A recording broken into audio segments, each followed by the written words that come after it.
Oh my God, I'm on Watts Island. I may as well explore while I'm here. Welcome, everybody. Part 3 of my trip to Watts Island. This will be the conclusion. We are starting at the present. In other words, 5 years and a couple months after these awful events that we really wish did not happen, and we want full justice to be done for these little girls, their mom, and the baby that never got to be born, unfortunately. Uh, we've got a little bit of a problem with D.A. Rourke, who was kind of running the show over there in Colorado. He recently did a podcast with his wife talking about this case and saying that he received many letters from citizens like you and I from all over the place demanding that he reopen the case and look into Nicole Kessinger. He then said that there was a full investigation done on her and she has been cleared. My problem with this is that this should be public information. We pay federal taxes, the people in the state pay state taxes, and the people around the world care also, so they're emotionally invested as well. I think we have a right to some transparency from you. Another thing he said that really got me was, and other people noticed it too, that the girls, Bella and Cece, had long, flowing blonde hair. Well, the picture on the left here is the screenshot from the Lifetime movie about the case. The picture on the right is the real life Watts family. Bella and Cece, well, Cece has like a blondish color hair, but her hair's super short. And Bella has maybe a light brown color, and her hair is very short. So I don't know where you get the long blonde hair. Are you thinking of somebody else, maybe? I mean, you're the DA of this case. You really should know what's going on. Anyway, we're going to backtrack a little bit and see how we got here. Thank you. Well, Chris and his family were still in North Carolina. NK took it upon herself to do a little web searching about his lover saying he's going to leave his wife. She went wedding dress shopping. She was looking at a bunch of things, marrying your mistress, all this crazy stuff. And she told the detectives later, I'm not really that serious. Before I read the next caption, I decided to put these little captions so that if somebody wants to watch on silent and just read, they can do that. It won't be on all the pages, but it's on some of the pages. Shanann, Chris, Bella, and Cece are back in Colorado. Shanann was excited about the ultrasound coming up to determine the baby's sex, but she was really concerned about Chris's coldness towards her. The ultrasound went well, but since it was done at an ultrasound boutique rather than the doctor's office, it was suggested that Shanann see her pediatrician, as she was approximately at about 15 weeks and had not yet seen her doctor.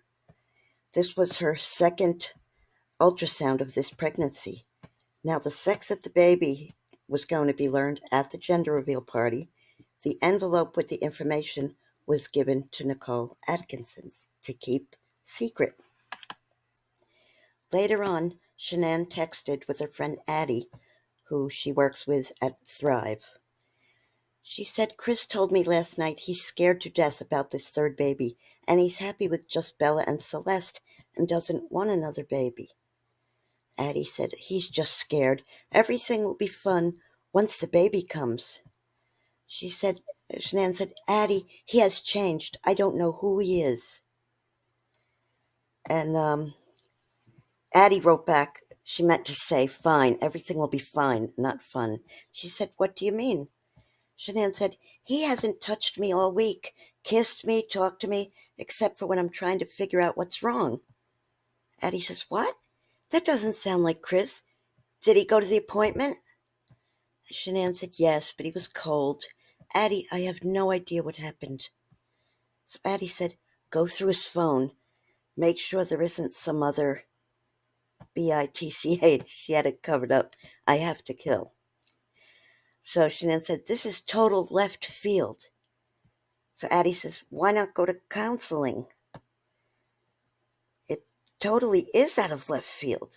Shanann said, he said he's not sitting on no damn couch saying what he just said to me to a stranger.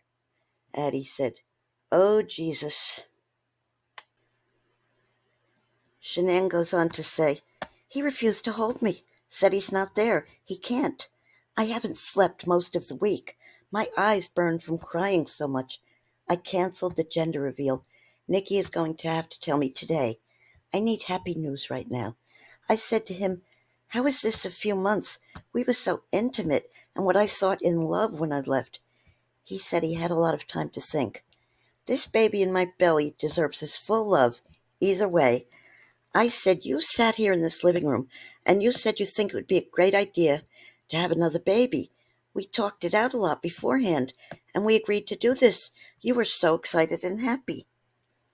Addie says, I think he'll come to his senses and feel like an ass in a few months. Shanann said, I grabbed his hand during the ultrasound and he didn't grab back. Addie makes a sad face. Shanann said, I cringed. He rejected sex the night we arrived here. The only thing I can think of, even though I don't think he has it in him, is another girl. Nicole Atkinson went ahead and told her it's a boy. Since they didn't have an official party, they did kind of have like a little online announcement with some, friends or, little thing. She said, I'm trying to go with the flow. He's talking and kind of being Chris. This is Christina Meacham. Oh my God, thank God. I love you guys so much and I know you will be okay. Shanann goes, but he's very distant still. Christina says, having a boy is a blessing. That's what he really wanted. Shanann goes, tonight has been the best talk yet. Sorry, I was trying to give him my full attention. She must have turned away. He's out for a run now. So she's starting to feel hopeful. Now, Shanann was thinking of skipping the Arizona trip because she felt sick, but Chris convinced her to go. Meanwhile, Nikki seemed to start feeling a little bit threatened or jealous or something. And they were supposed to go the next week to go look at apartments, 2-bedroom for him and his girls on the weeks that he has them. It seems, and this is in my opinion, that Nikki was starting to feel kind of insecure. Shanann flew to Arizona for a weekend Thrive trip with her friend Nicole Atkinson. A lot of Nicoles, aren't there? I don't know if I mentioned it before. There was also a Nicole who kind of introduced Chris and Shanann through Facebook. She had been married to his cousin. Jeremy Lindstrom's daughter, McKenna, babysat the girls on August 11th, 2018. Chris had a date with NK, but he told everyone he was going to the Colorado Rockies game with his coworkers. Meanwhile, Chris and NK went to a Lazy Dog location, but NK said she didn't like what was on their menu. So they went to another one. Although there are some differences in the menus, is that really the reason why NK said she wanted to go to another Lazy Dog? I wonder, were they meeting other people that night? NK admitted to law enforcement that she went to the Lazy Dog restaurant, did not like the food on the menu at that one, so they went to another location. We don't really know what happened there, but I'm going to try to guess. She's thinking to herself that Chris used to pay for all their dates with gift cards that he earned from work. I guess like special little bonuses and stuff. But he either didn't have any gift cards left or he figured, okay, we're towards the end of this life together, with his wife, which is sad. And he used the bank card that they both have. Didn't have very much left on it, but that's what he used for dinner. Meanwhile, and the bill came to over $60 because they both had salmon. And I guess salmon was expensive there. And I could just see Nicole thinking, I'm going to order the salmon and let Chris pay so his wife will see it on their bank statement. Otherwise, why couldn't she pay once in a while? The next day, Sunday, August 12th, Chris took the girls to the birthday party of Jeremy Lindstrom's little boy. The kids had fun, but Chris said the girls can't have cake because of the possible allergic reactions. Remember Nutgate? So Jeremy gave them ice pops instead, which was very nice of him. Shanann's plane from Arizona was delayed. She was real anxious to get home, and she was feeling very sick. She also noticed that there was a charge that comes on her phone when a charge is made at the bank, and it was over $60, eating at a Lazy Dog restaurant. So she just kind of casually asked Chris, what's the 60 for? Oh, we had some salmon and beer after the game. Now, she didn't say anything at that time, but she suspected deep inside that the amount would have been for 2 dinners. She even looked up what the price of a salmon was at the Lazy Dog. So she figured, yeah, that had to be, 2 different dinners. So who was the other person, she's wondering. She was feeling more hopeful at that time, though, because she was planning to go away for a weekend with Chris the following weekend. But she was in the process of calling around babysitters what their work schedule is. Can you go here till a certain time? So that one gets off. So juggling schedules with the babysitters to make sure the girls are watched while they're gone. There was some speculation that the children never came home from the birthday party. However, Frank Rzucek thinks he remembers FaceTiming the girls that evening, Sunday evening, while they ate leftover pizza from the night before. At a later confession, Chris told the police that while he was putting the girls to bed before Shanann got home, he thought to himself, this is the last time I will be putting them to bed. This could mean one of 2 things. After putting the girls to bed, this is the evening of Sunday, August 12th, 2018. CW and NK appeared to be in a very long phone call with each other. When questioned, separately of course, they later said that they don't remember what the phone call was about. I personally think that NK left her phone at her house and drove over to Watt's house. Finally, after a bunch of delays due to weather and storms and whatnot, Shanann and Nicole Atkinson finally left and made it back to Colorado. According to the doorbell camera at the Watts residence, Shanann was dropped off by Nicole Atkinson at 1:48 a.m.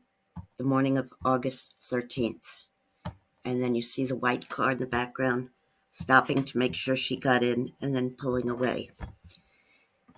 Now, there are a couple of speculations about this. Some people don't think that these doorbell pictures are from the morning, I should say, the early morning of the 13th.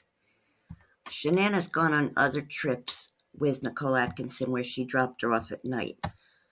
Okay, also, I know that it's much drier out west in Colorado, but even at night, it's August, middle of August. I don't know why she'd be wearing a little jacket, but that's just my opinion.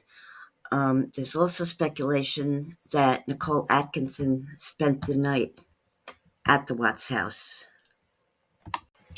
Now, this is where the big mystery starts. Okay, some say that Nicole Atkinson spent the night at the Watts house. And there's also a story that she called Shanann early in the morning, even though Shanann probably didn't get to bed till like 2 or after 2 by the time she got in the house. And she did have an appointment with the doctor finally, okay, that day. Nicole Atkinson is used to getting phone calls or texts early in the morning saying, hey, wake up, let's start a new day. Shanann was always very upbeat like that. However, she knew she wasn't feeling good, and Shanann did tell her that she thinks that Chris is cheating, and she kind of brought it up to the other friends from Thrive. At one point, someone else said, maybe he's cheating, and she said, no, he ain't got no game. But I may have mentioned it before, but his ego just got very inflated once he got in really good shape and stuff, which is a shame that he had to, do that instead of just putting his foot down as problems happened with his wife, and maybe they could have worked it out. Anyhow, Nicole Atkinson was worried because Shanann really wasn't eating the day before. Shanann was upset about the $60-something bill at the restaurant, and it's just all these things that came up. Nicole Atkinson actually called the cops and called Chris and told him to get his butt home. Nicole Atkinson, I'm just going to say Atkinson or N-A, sorry, oh goodness. Atkinson texted all the friends that are in Thrive, their friend group. And even Christina Meacham, who's in Hawaii, who was several hours earlier. So it must have been like not even light yet over there. And they were all speculating what could have happened. Finally, they called the cops, and Chris was very resentful that, they were at his house. And he's like, no, get out of, don't go in the house or something like that. When they were away, Nicole Atkinson and her son, I guess, were watching the dog. This is after Chris went and joined his family in North Carolina. So they kind of knew the layout of the house. They did have a key or whatever was needed to get into the house. But the front door was locked from the inside. So it was like a hook, I guess, the other door. You couldn't get through, even if you had a key on the outside. Also, the number for the garage is something you had to punch in. And it went with that alarm that Chris had told Shanann there was a problem with, which some of us think that he purposely disarmed the alarm so that Shanann couldn't see on her phone when he had NK Kessinger over. Meanwhile, she's calling saying, what's wrong with that thing? Oh, it's broken. I'm waiting for them to come fix it or some kind of crap. So the police officer and N.A. Atkinson asked, what is the code now? I guess they couldn't get in before something. Also, they could get in the front door, but it's locked from the inside. So something is very, very strange, okay? Chris finally makes it to the house. I personally think he stopped at NK's house. She only went to work for like a very, very short time. Okay, she said she wasn't feeling good and all that jazz. And I'm going to bring it up later, but Jim, leave Jim alone. You'll find out why that he's called that later. Although if you've been following the case for a long time, you would know. He wasn't feeling well either. Okay, now you could get summer colds and stuff, whatever. But I will explain a little bit later why they may have been sick. Chris finally gets to the house and is given dirty looks to, the others. Now, N.A.'s son, who's a teenager, like 16, was tall. And he said he got on top of his mother's car in the driveway and looked in the garage windows and saw that the car that Shanann drove, or the SUV or whatever, the Lexus was there. So why would the vehicle be there? So that was one suspicious thing. She told, before Chris got home, Atkinson told the cops that she was diabetic, and no, she wasn't. Although some women do get gestational diabetes. She had never been to the doctor for this whole pregnancy, which is very strange. So they had no way of knowing that. Now, she could have had hypoglycemia, but so she was worried she was in the house or something. She told the police that she was worried that, she's in the house, fainted or something. And then where's the girls? They'd be making noise, right? Chris gets home and he finally gets through and he gets in through the garage, walks around and lets everybody in the front door. And everybody was speculating. He took a little bit too long to do that. He did reach into Shanann's Lexus and grab something before he went through the rest of the house, which we all believe was her wedding ring. So everybody's walking around the house, and it was just very weird. There were flip-flops by the front door. And Nicole Atkinson said she always wears those flip-flops. She never would have left the house without them. So everybody's like looking at Chris suspiciously. Okay, I'm just going to give the short version of it. Then the next door neighbor, Nate, who we ended up calling Nosy Nate, he had some footage on his camera. So you see the shadows from early that morning. It was still dark out. You see Chris walking in and out of the garage, carrying stuff to his pickup truck. Everybody thought that he was just loading up the bodies of the 3 dead bodies that he murdered in the house, which later we find out they were not unalived in the house. We don't think they were, unless it was the basement, because search dogs were there the next day. And what's really, really strange about the whole thing is that Atkinson had her little toddler girl with her. And she had the little girl. She goes, "Oh, go up and play in the kids' playroom." If Atkinson was suspicious that Chris did it, would she really let her little girl up there with him? I mean, of course, he's not going to do anything with everybody there. But it was just a very strange thing. The problem was all the fingerprints and everything and DNA was contaminated. There was speculation that N.A. and her son, young Nick, had contaminated the crime scene and were already in the house at 9 or 10 in the morning. Now, this is not to open an argument. No, she was a best friend. She was a very good friend. I'm sure she was. Or no, she was in on it. This is what I think, and I'll bring it up a little bit later. He was at the house the rest of the day, and the cops were going in and out. He said, "Should I go around the neighborhood and look for them?" The cops said, No, we need you here.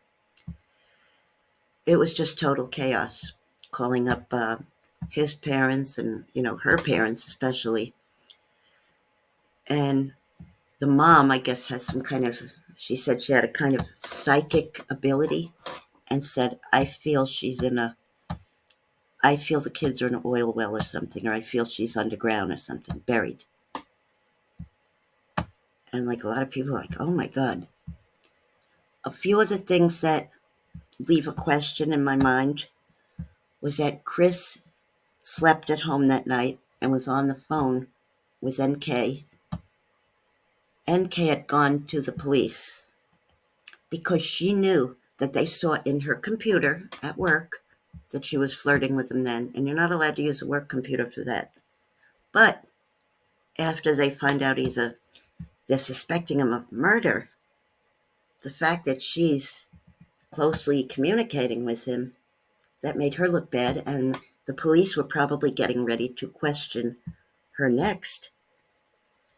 And she figured somebody had told her, I guess a little bird went and told her, they're looking at your computer, blah, blah, blah. She decided, I'm going to be like an Amber Fry and go and be a hero and go tell the cops that I was dating him. And I didn't know that he was, I didn't know he wasn't divorced yet or separated. Nothing was legally done between the two of them, and maybe Chris told her that when they first met. But he got to the point where, when this date happened, August 13th, she knew damn well that they didn't do any paperwork yet. Okay, he did say they have to sell the house first, and that was true, because he even spoke with the realtor, and she heard that the kids and Shanann were missing, and she's like, well, I hope you find him. He said, yes, please pray, and she says, I will. Phone calls were still going around all over the country with Shanann's Thrive friends, and Kay and her son. The son actually said to the cop, I think he did it, and points to Chris, without Chris hearing. When they went next door to view Nosy Nate's camera, when Chris walked back outside, Nosy Nate says to the cop, I think he did it. He looks very suspicious, or something like that. Chris stayed home that night, and he and NK communicated by FaceTime. And she said that he did a lot of weird things, and said he was the one that did a lot of the housework, laundry and whatnot. And he was very, very clean house cleaner. He liked to really have everything perfect. And Shanann liked it that way as well. NK told law enforcement that she thought it was kind of weird that he, would say that he's, washing the kids' bedding right now because they smelled. NK thought that was weird because he would never let something get dirty enough to smell. So she got a little suspicious, or so she said.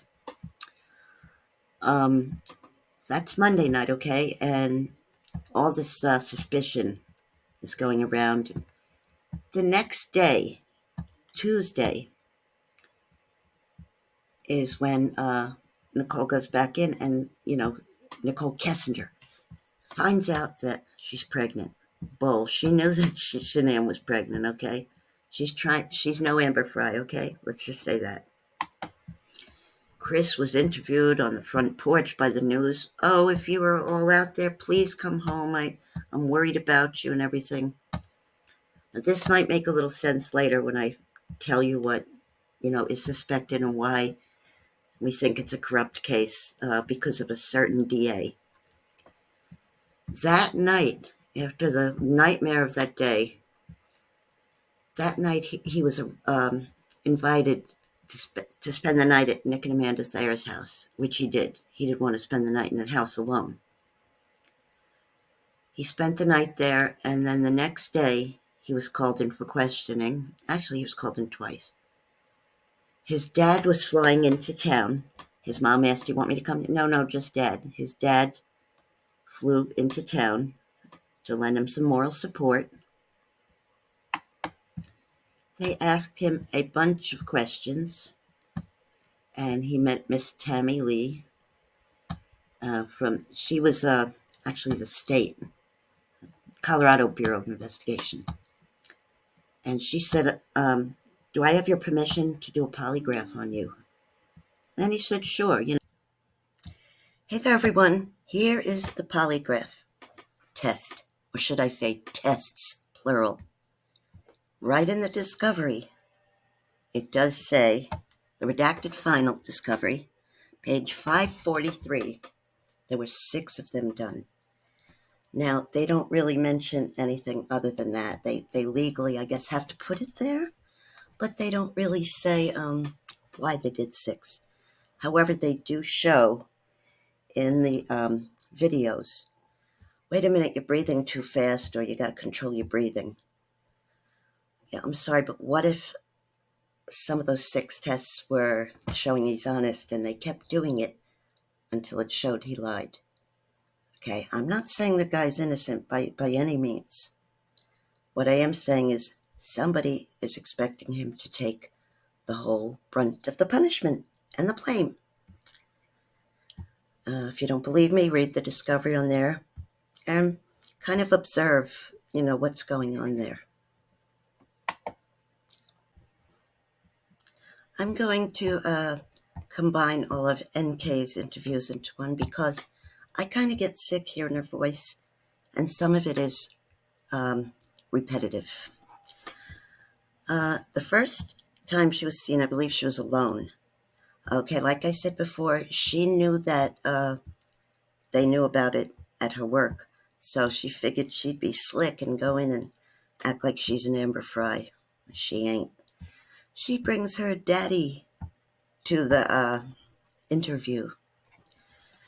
Okay, and he sits there, and when a question is asked that might be slightly risky or something for her, Daddy, Kessinger keeps saying, you're leading. No, Nick. By the way, Nick is not the name of the officer. Nick is short for Nicole. At first, I thought he was being, but he was being very casual, like he knew the officers. He must have some connection in law enforcement or maybe something, or some secret society. Just being a Mason does not make one evil. I know some very kind Masons, but what happens is when you get into the much higher hierarchies, sorry, you may get into some other things. Now, I know that there is something going on there because they are law enforcement, and especially the DA is set on not showing NK as guilty. She's done some things in her past that weren't too kosher either, and those I'll show later. But after all this happens, I don't know if it was the same interview or later, because these interviews get mixed up. She's crying, "Oh, I didn't know." Now, I wasn't up close. None of us are up close except for the people in the room. It didn't look to me like any tears were coming out. But I could be wrong. They're so little. She's pregnant. All this stuff. She knew all of this. There's even a little doubt. On the day of the little birthday party, Shanann was still in Arizona and asked Chris to send a picture of the girls. And the pictures he sent, Shanann goes, "Oh, their hair looks so good." And he normally didn't do their ponytails that good, so maybe she did it. I don't know. They also think there was a slip from the babysitter on that Saturday night that we are getting pizza or something like that. And what does she want? And it was the babysitter saying that. It just sounds suspicious. I can't say for sure what it was. NK is also a big liar because she said she broke her SIM card, or she dropped it or something.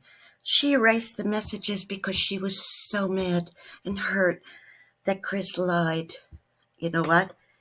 If I knew he lied and then something was on the news, even if I had nothing to do with it, I'd keep those messages and say, "Look at this," or, the messages that he wrote to me. It tells me that she's full of baloney. It's like every other word that came out of her mouth was a lie. But they have a trick where they do like one honest thing and then the rest is a lie. They do the honest thing first to get you to trust them. I know those tricks. The interrogators know those tricks.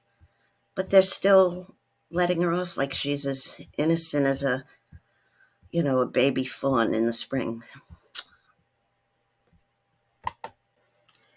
Chris's dad had flown in from North Carolina. Chris had gone to pick him up earlier, and he was waiting outside the room. He was in the police station, but not in the room with him, until a little after they gave him his polygraph results and said, "You were lying."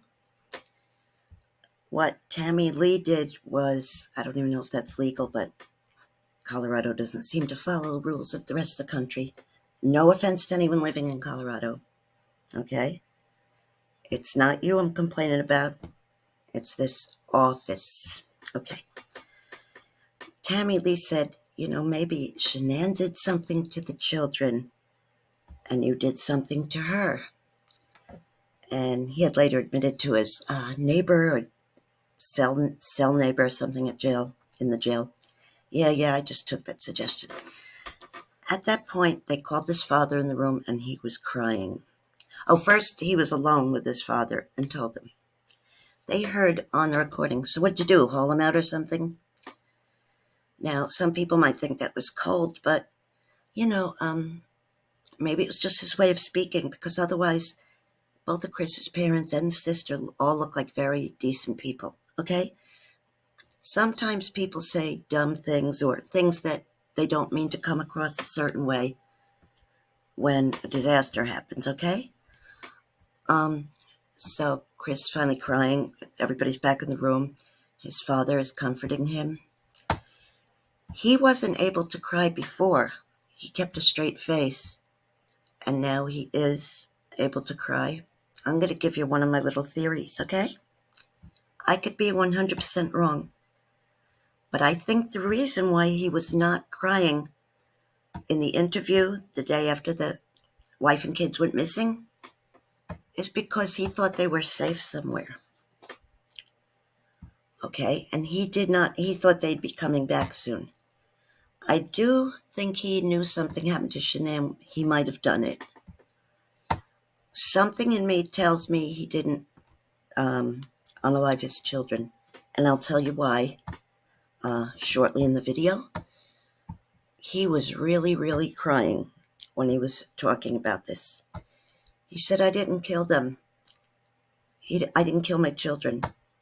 And Tammy Lee said, but you didn't protect them either. Later on in the interrogation or the meeting, Tammy Lee comes and rubs him on the shoulders. Now, if a man had done that to a woman prisoner, I'm sorry, that would have been looked at as sexual harassment. But whatever. Some people say Chris was only crying for himself because he was going to get in trouble. But he didn't cry in the courtroom when they sentenced him or anything. He could have been holding back his feelings and then suddenly, releasing them. We don't know what's going on in that little mind of his. Okay, he was always a good person up to this, and something snapped. By the way, I'm going to say one more thing. If he was planning those murders ahead of time, he would have let the children have cake at the party, right? What's the big deal if they're poisoned, I mean, if they get a terrible allergic reaction. He could have planned it more short term, or he could have been a genius and said, I'm not going to let him have it, so it looks like I cared. I know he cared.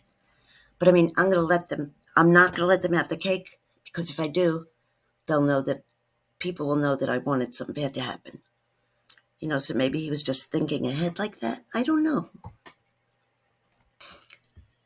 At the site Survey 319, where the two girls were found in the oil tanks, and Shanann was found in a shallow grave, Chris was talking about it at one point, saying, to the officers, we did this, we did the shovel and move that. A lot of suspicious things happened in between him supposedly going there and putting them both in themselves. Later on, you will hear what he said in his Wisconsin interview, and it didn't even sound like the truth, but like I said before, sometimes people put a bit of truth in with some lies. And like I said, this guy is not totally innocent, but he would really have to be Superman in order to do all that stuff himself. Another thing I need to bring up, I'm going out of order a little bit, but there's a reason, okay? He was never arrested before. He didn't know how to work the system, or how to deal with the system, I should say. He didn't know how to stand up for his rights. He took the court-appointed attorneys that they gave him. They didn't really let him talk to his parents about it, other than his father being there. His court-appointed lawyer hears them having a limited phone call. The minute they start talking about the case, his lawyer goes, we're going to shut this down right now. Stop. I don't think he was treated fairly. Charles Manson was treated more fairly than Chris Watts. Maybe if Charles Manson was in Colorado, it would be a different story. I don't know. And like I said, I'm not, being partial to him. Any bad guy, any criminal, still in the United States of America, deserves to have his rights and, have a fair trial. Some things could have happened and they're not in the discovery. If the discovery is a public document for everybody, I don't think that things should be hidden. That's not fair to the American people. That's not fair to anybody. Even the victim's family is saying NK's not involved, when we have clear evidence that she is. Another thing that's really bothering me is that Chris only confessed to offing his wife, not the children. I'm sorry, I gotta adjust this. His wife, not the children. Yet 10 minutes later, Tammy is on her secret. Tammy and her husband were on a Facebook group, blabbing around. He confessed to all the murders. Really? And on the news, they're all saying he confessed to all the murders. Somebody, a little bird, went and told them, before it was official. That's not right. Also, as there were search dogs in the house and sniffing around, and they didn't get a scent in the upstairs bedrooms. They did see some iffy things there. Somebody thought they even saw a sleep mask or a crystal or something that belonged to NK. What happened was down in the basement, the dogs did smell a heck of a lot, and there is no camera out the back door of the Watts house. A couple of other shady things happened. When Chris's lawyers went to go enter the house and look for their own evidence, because, nobody wore protective clothing, like to not mess up the crime scene. I didn't see too many people. I didn't see anybody hardly with gloves on and all that stuff. When Chris's court-appointed attorneys went in the house, nosy Nate next door decided he was the boss of the block and called the cops and said, "What are you guys doing here?" Apparently, I guess Shanann's dad had told him to watch the house. You can't do that without the clearance of, and I have nothing against the poor man. I know he's grieving, okay? No disrespect meant, but you don't get to do that, okay? The cops were called and they actually said, no, they're allowed to be there. I think Nate overstepped his bounds too. I'm blaming him more because he seemed to take pleasure in doing that. Later on, you're also going to see that the footage that Nate gave to law enforcement, either he gave it to them, only a piece of it, or he gave it all to them and they cut it down to match their narrative. I admit these are some piss-poor images I took from the other parts of the footage that the official narrative doesn't really show. But you can see there are two figures there and maybe even a little one in between the two of them. When I zoomed in too much, it looked like very fuzzy. The picture above my picture, above me, Chris doesn't wiggle his butt like that. That has to be a woman. Some things I want to say. SW, Shanann's body, appeared to be in an earlier stage of decomposition by the time they found her. And there was a big storm the night before. I mean, yes, the clothes that they recovered her in the sheet did look kind of weathered, but not to the extent it would have been. It was a terrible windstorm. I mean, crazy rain.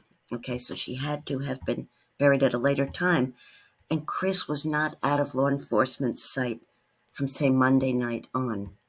So she unfortunately had, she was unfortunate that she was buried at all and, all this happened. But some of us don't think that it happened till a little bit later on, or that she wasn't buried till later on. NKSCW to text her picture of a sunflower at the site on Monday morning. Was that to prove he was there? I don't know. Now, other Anadarko employees showed up at the same site that Chris was at later on that day. Okay, he also went to a couple other sites too, but nothing was found there. But the site Survey 319 is the one that this case is centered on. Also, NK wanted CW to look up the lyrics to the song Battery by Metallica. At Tuesday or Wednesday's interviews with law enforcement, NK said she was feeling sick and her friend, Jim, was feeling sick as well. When law enforcement asked if they can contact Jim for NK's alibi, she said, "Leave Jim alone," which is where the famous saying comes from. Also, the fumes from the gas tanks, even if they're almost empty, can make a person sick when they open the hatch. What two people are sick? I'll leave that to you. Chris did not feel sick in the next few days at all. NK went home at some point during the night. Remember, she had left her phone there, late night before. She must have been saying she's going to work, or she wanted it to appear like she's going to work. But her phone was tracked right by the cell tower near Chris's house, and that's not on her way to work. Some people tried saying, nah, it was a snafu with the system. No, it wasn't. She really did go by there. It should be noted that CW and maybe his parents were not given a copy of the discovery as it was at the time. His parents were there, as well as the victim's parents, and she, Mr. and Mrs. Watts, the senior Watts, are also victims because they lost grandchildren. Okay, Mr. and Mrs. Rzucek, and I believe the brother gave a very heartbreaking, victim statement, which I totally understand. Also, Mr. and Mrs. Watts, gave their statement. A lot of people were upset that Cindy Watts said that she still loved her son, but, she apologized to the Rzuceks, but she said, I still love my son, but I'm so sorry what happened.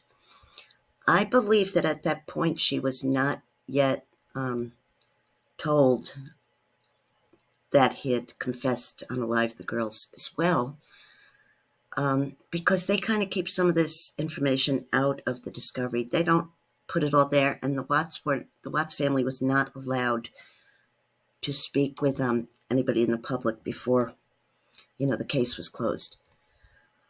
One thing that I really think was horrible, because it wasn't proven, was that D.A. Rourke got up there and said, Chris Watts killed all three of them and threw away their bodies like garbage because they assumed he was carrying their bodies out. And a lot of people, a closer look at the footage does not show that, but it does show them loading other things in the car, in the back of the truck. Among one of them is a gas can. There is a belief that maybe this really started out as an insurance scam to blow up Anadarko. We don't have that proven. There's a lot of things that are not proven in this case. Also, somebody a long time ago had put a picture of all the audience that was in the court, and they pointed and thought they saw Jim and NK in the audience, but they weren't sure. I have not found the picture, but maybe you'll get lucky and find it. Chris had told his cellmate, now, I'm sorry, Chris is a liar sometimes, and sometimes he's not. And it's really, really sad, what happened, because I think he used to be a nice guy, and I'm sorry, he's responsible for himself, okay? He's an adult. What he did should not be blamed on his parents or his sister or anybody. But there were some weird things that happened. He said to his cellmate at the time that when he walked out of there, NK was there giving him a snide smile like, gotcha. We don't know if that really happened, but, this is just my opinion. I wouldn't be surprised if it did. I'm not going all out to hate her just because she had an affair. I don't like what she did. And I believe to this day, and a lot of people other do too, a lot of Other people do too. I said it backwards. That's what happens when you get old. Because her father might have been in high places, okay? He, the family and whoever threatened Chris and maybe even NA and some others that they better keep their mouths shut. Because at some point, since there was a lot of scent going on that was being detected in the basement, what could have happened down there? Could some of the friends of NK and NK be down there and grab SW and the children? We don't know, but that's not the narrative that's being given out. And whenever one of us brings it up, we're told to shut up. Now, I'm a nobody new YouTuber, but I'm sure the more popular YouTubers, have a hard time with it. But I'm not saying anything illegal. That's what I think. And as an American, I have a right to, well, as a free citizen anywhere, I have a right to say that. Okay. A couple of other weird things happened. NK sold her truck like the next day. What a coinky dink. Because they went around to the neighbor, Betty, and of course Nosy Nate. Betty was pretty fair, I'd say. She wasn't, saying nasty things. She was just like, well, you see, I saw this red car, and you do see a red car pulling out of the driveway on the extended version of the footage. I feel that some people in law enforcement were deceiving the public. I can't just say the American public because pretty much everybody around the world is invested in this case, so they deserve that respect too. They deserve explanations too. Why would law enforcement cut out footage? Because it's not relevant? Bull, it is relevant. Maybe there's a lot of boring stuff to go through, but then you could skip it and say at this point, but then it's still going to look shady. Why did she sell her vehicle the next day? There were also a couple of other neighbors who did not want to be named, and they said, I saw this and that. There was a white and gray truck, grayish white truck. See, Chris was not normally allowed to park in the driveway because they would leave oil stains, but because someone had he said somebody tried stealing some equipment out of his truck. So he wanted to park in the driveway, and he even asked Nosy Nate to just keep an eye out. Can he park it there so that Nate could see him through there? Now, it's really weird because NK had mentioned in one of her interviews that there was a safe house that she went to somewhere in the state. I believe it was near Denver or something. But there was also a safe house that some of Shanann's friends seemed to be, and the son of NA seemed to be going to, that was right down the road and across the street. This safe house was on Steeple Rock Drive, which is just, right near the Watts house. And there's a bit of speculation from these web sleuths. It's a real shame that there's nobody in law enforcement that's really trying to help, because they're all under the orders of a certain person, a DA. However, after Chris confessed, Tammy Lee, to her credit, did say, but there's still investigating to do. It's not finished yet. And he said it's finished. At least she did want to get to the bottom of it.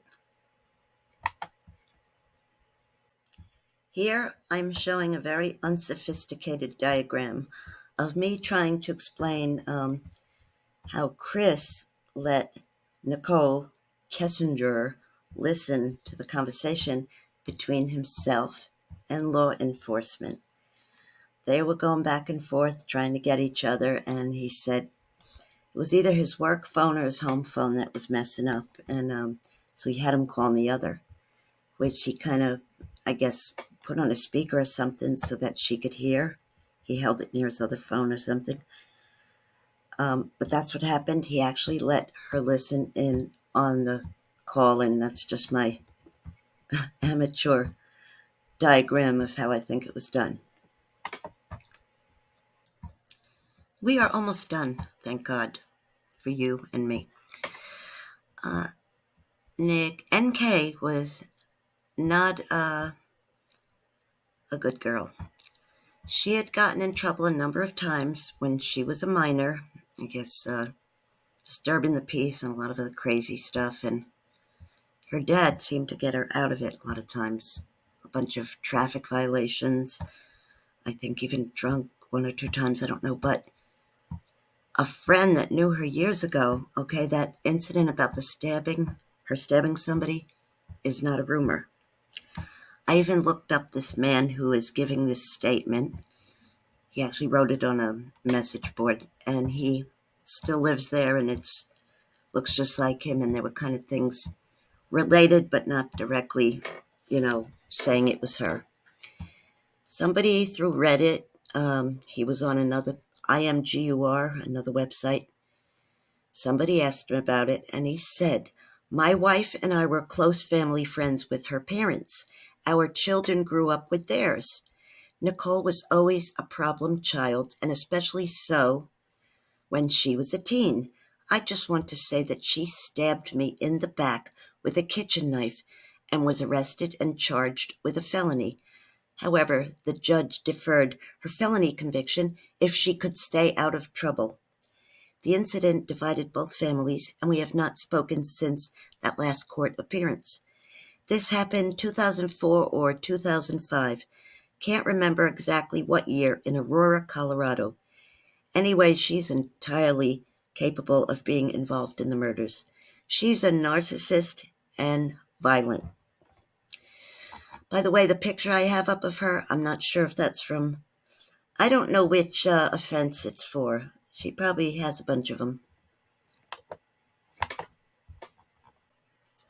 Now, there was a little bit of speculation that maybe this was not NK's laugh, because she has such a low speaking voice. It could have been someone with a higher voice. I don't know. But I'm going to play it for you for your pleasure. Hi. It's me. I guess just call me back when you have a chance. Bye. Hi. It's me. I miss your face. I was just calling to say hi. This event, the doll, a warning of what Chris was going to do. Everybody said Chris took the picture. Who took the doll picture? It wasn't Chris. It was Shanann. Chris was at work. It was just done for fun. There was no harm intended. Sandi Rzucek, her mom, using her maiden name, wrote on Facebook that the girls were just playing. And if you look down here, it's only part of the picture because I just kept it there so that you can see it's related to that. And somebody said Annie didn't survive. I don't know if that's the name of the doll. Someone else made another comment. And then Mrs. Honorati, Sandi said, "Janine DeSteel, the girls were just playing. They just covered up their doll. That's it." A few things I did want to note. Okay, Shanann was out to lunch at one of those hibachi kind of Japanese restaurants where you all sit at the same table with people you don't know. She was talking to a lawyer about, asking questions about divorce. And this is before she got pregnant for the third time and before it was known that, they were having any big problems. She was asking about who gets custody, can you leave the state, not what not.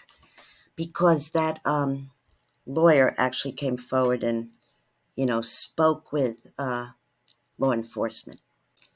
Also, one of the girls that worked at a salon with Mrs. Rzucek in North Carolina said that Shanann was looking to separate or something. They were separating.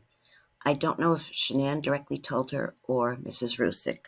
I heard both stories. I do remember seeing the interview on TV, and now I can't, on television, on the news. I cannot find it now. I have a feeling they have a lot of things and then they delete them. There was also speculation that Shanann had an affair with Chris Miller. I don't know if that's true. Some people say it is, some people say it isn't. But at this point, what is the purpose of bringing that up again? I don't know. Why was she spending 6 weeks in North Carolina? You know, there's a lot of things that we can suspect. Another thing is that that Chris and NK knew each other before 2018. NK was looking them up back in September of 2017. At first, law enforcement and whatnot tried to say it was a typo, but no, they went back and it was not a typo.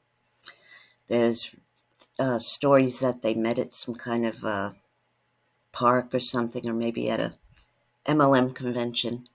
There are so many things that are going around that we don't know for sure. And when I was looking at things, I was just saying, let's try to just get to the summary of the story, which I didn't do because this is a damn long video. And this is only part 3. This is the end of it. Thank God. But, you know, I didn't want to not speak about those incidences. I probably forgot a few others too because, you know, I'm old. I'm sick using that excuse. The point is that they did talk to a lot of work friends that Chris worked with, friends that Shanann worked with from all over the country, a lot of them done by telephone.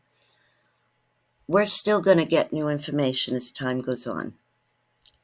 So I'm sure that we will find out more stuff. I just didn't want to leave out those tidbits of information, whether they are true or not. Okay, I know the thing happened with the restaurant with the lawyer. I know the thing happened with the salon that Shanann's mother worked at. You know, and it did seem a little bit suspicious with Chris Miller, but I don't know. So we will see, you know, if this is all over, and finding out now is not going to change the unfortunate outcome. What is the sense of bringing it up? I just didn't want anybody to think that I was not, you know, really paying attention. And believe me, for the last several years, yes, I was. I wasn't, you know, I wanted to kind of verify some things before I said them, but I also wanted to put them out as they were speculated about. Speculated. I don't know if that's a word. But we will see in the future. Okay, I have a few more things in the next couple of pages that you might want to see. Chris was sentenced to 5 life sentences, 3 consecutive and 2 concurrent life sentences for the murders of Shanann, Bella, and Celeste, otherwise known as Cece, plus an additional 48 years for unlawful termination of a pregnancy and 36 years for tampering with their corpses. By the way, Shanann may have been already losing a pregnancy in North Carolina. I know that his hot tamale or whatever, empanada, was looking up and calling about what would end a woman's pregnancy. You know, the kind of medications was the oxy or whatever he gave her and snuck in her drink, or however he did it. And she would not go to the hospital because she was afraid. And, you know, I think she was afraid, but she said it's not in her network. And that doesn't matter. She should have gone anyway, but she was scared, obviously. And then in Arizona, she was very sick again. Someone also said she was drinking, but the girls that were with her on that Arizona trip swore up and down she was not drinking. And those girls cared about her. So, you know, before, I had a different opinion of her before. I was I was angry that she was being so bossy with Chris and stuff. But you know what? Chris had said at one point, after he's in prison for a while, that he didn't know how miserable he was in his marriage until NK told him. So what does that tell you? The prison in Colorado had a death threat going out on him, like a hit put out on him amongst the inmates there. They did transfer him to Wisconsin at Dodge Correctional Institute, where he has it somewhat better. He doesn't have to be afraid every minute.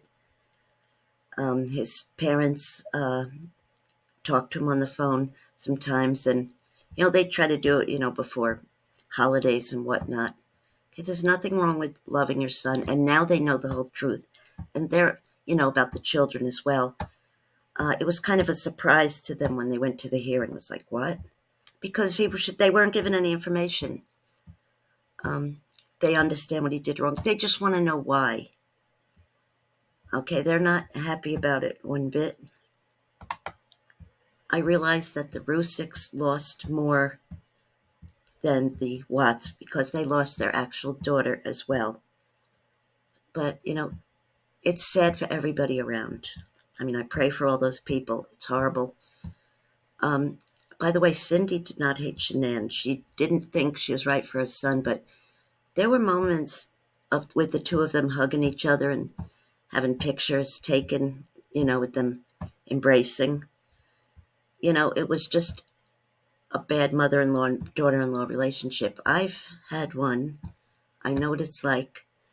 And I don't believe for 1 minute that Cindy wanted to harm her grandchildren. It was just a time of chaos, and it was crazy. Chris has had some some women write to him, girlfriends and whatnot. I don't know what to say about that. It's not for me to judge. What I am going to say, however, is when this case first broke, I do not think it was right or fair that some very, very big and popular YouTube creators told the story according to the narrative. They probably never read the discovery. They just repeated it. He's the murderer of all his kids and blah, blah, blah, and he deserves the death penalty. I mean, some of them inserted their own opinions, playing judge, jury, and executioner. Then another video would come out from another creator regurgitating the same old damn story. And some popular journalists and whatnot. They didn't wait. They put 2 movies out, 2 or 3 movies and documentaries out right away. They should have waited a while, but I guess hindsight is 2020. However, there is one very big creator with over 1 million subscribers, and I give her a lot of respect because she didn't she didn't just jump the gun. She actually did read the discovery, so I give her credit for that. And she also gave some of us, a real little creator like me who doesn't even do true crime, I'm only doing it because I feel that what happened in the Lavelle crap, since I'm an anti-scam creator, a real little one at that, but still, I don't get monetized, nor do I want to. I'm a cranky old lady who wants to get my thoughts out, okay? A lot of people said she was a very successful businesswoman and Chris was jealous. That's not true. The poor girl did put her heart and soul into it, and she really tried. She was scammed by the company, and I'm sorry. I know a lot of those girls were dear friends of hers, and I give them all a lot of credit. I'm not saying anything against them, but in an MLM, the people at the top are not going to quit and let the people at the bottom move their way up. It's not like a corporation where the president retires and then the next person can move up. It doesn't work that way. They hold on to those positions, okay? Or they give them to someone in their immediate family. I've studied these things for a very long time. In fact, there's a whole section on MLMs, anti-MLM, in YouTube. Now there are a lot of crime creators who are kind of small to medium that I totally respect because they really did a deep dive into this case, read the discovery a number of times, and did some personal investigation that has come up with very similar theories to what I have. One of the new other theories that we have is a company that I mentioned Shanann worked for, Dirty South, may have had some sort of a grudge. There was stories about money embezzlement, but because I don't know the exact story, I cannot, um, validate it. I'm getting tired. Sorry. Almost done here, though. What this creator, Annie Elise, I respect her. You know why? Because she kind of got into the whole story. Now her narrative doesn't exactly match any of the other creators, but she really put her heart into it and thorough investigation. And people don't really watch my videos. I'm a little guy. I wish.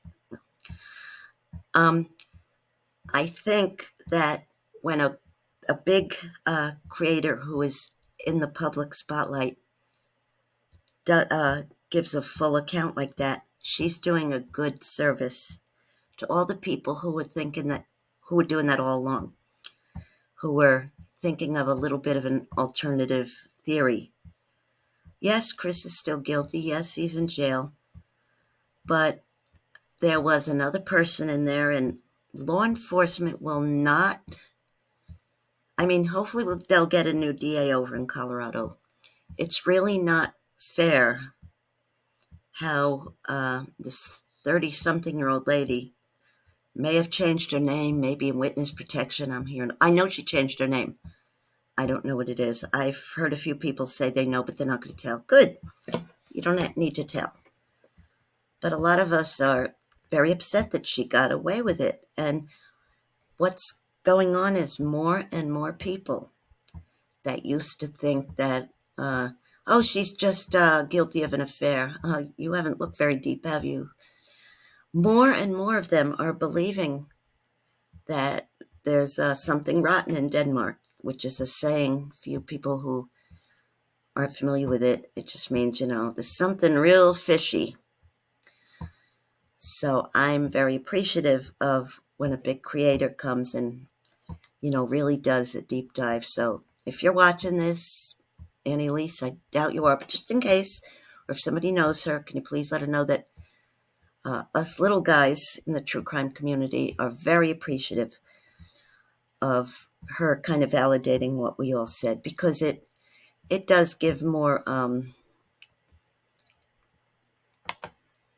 validity to what we're all saying. My little buddy robot, whatever she is, Diane, and me, Aunt Diane, are going to bid you goodbye at this time. Next week, I'm going to start my anti-scam stuff again, and I'm going to go into some more MLMs and how this MLM might have really played a part in this. Now, I'm not talking about the girls she's friends with. I'm not blaming any of them. Please understand that. But there is somebody who does this kind of stuff against MLMs. There are a lot of them, but this one did something that kind of connected this case to MLMs. She's called the Recovering Hunbot. Definitely check out her channel. If you want to check out my little old channel, you can. Little comedy, nutty old lady. Yeah, that's me. The nice thing is, eventually they did sell the Watts house. The new owners painted the parts that are brown white. It's a little bit more cheery. There was some talk about it being haunted, yada, yada, yada. But then there was a lot more, that they're going to fill it with love. A family with children, hopefully to bring some love to this house now. Right after the incident, a lot of neighbors had little candlelight vigils, and they left nice little remembrances. By the way, in addition to the nice, shrine and statues that the Rzuceks put, for Shanann and her girls. I just want to let you know that Cindy and Ronnie Watts, the parents of Chris Watts, also put a nice monument to all of them in their backyard. Shanann plus the girls plus baby Nico. So I just wanted to let you all know that I'm sending you all love. And this world does need more love. And we all do need to love each other and to listen to a whole story before we jump to conclusions. I know I'm guilty of it sometimes in my life. We all are sometimes. I just want to say I love you all. And if you want to come on over to the Aunt Diane 157. Oh, by the way, I'm not the lady that got in the car accident. There's a story. There's something wrong with Aunt Diane. That ain't me. I feel bad what happened, but I don't do that. She stole my name. That's why they made me put a 157 behind my name. And the 157 is just to let you know. On Instagram, I had to do it first, January, and then I was 57 years old at the time. I'm going to be 62 in a couple days. Anyway, I wanted to just spread a lot of love out there. No hate, just love. And I hope to see you over on my channel. Bye-bye.